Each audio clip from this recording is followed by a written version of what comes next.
परळीमध्ये धनंजय मुंडे पालकमंत्री असताना 37 कोटींची बोगस बिलं उचलली गेली. सुरेश धस यांचा आणखी एक लेटर बॉम्ब.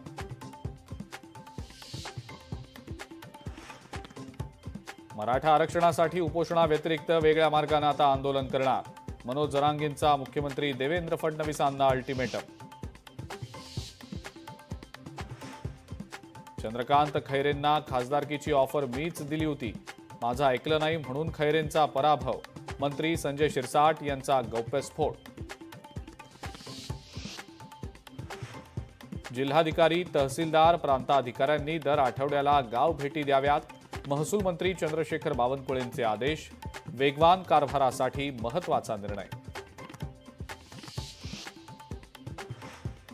ईडी आणि सीबीआयची टांगती तलवार असल्यानं शिंदे भविष्यात 2 ते 3 पक्ष बदलणार. खासदार संजय राऊतांचा दावा. पक्ष बदलल्यानंतर शिंदे वरिष्ठांच्या स्पर्धेत असतील असाही टोला.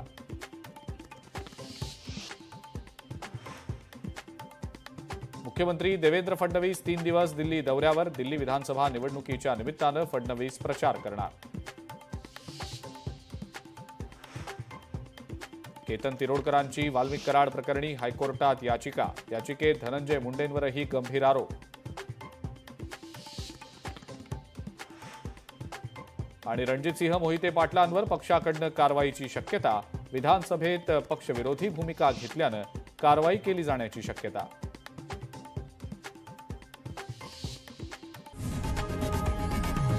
लोकशाही मराठी ऐका, पहा, जागरूक रहा.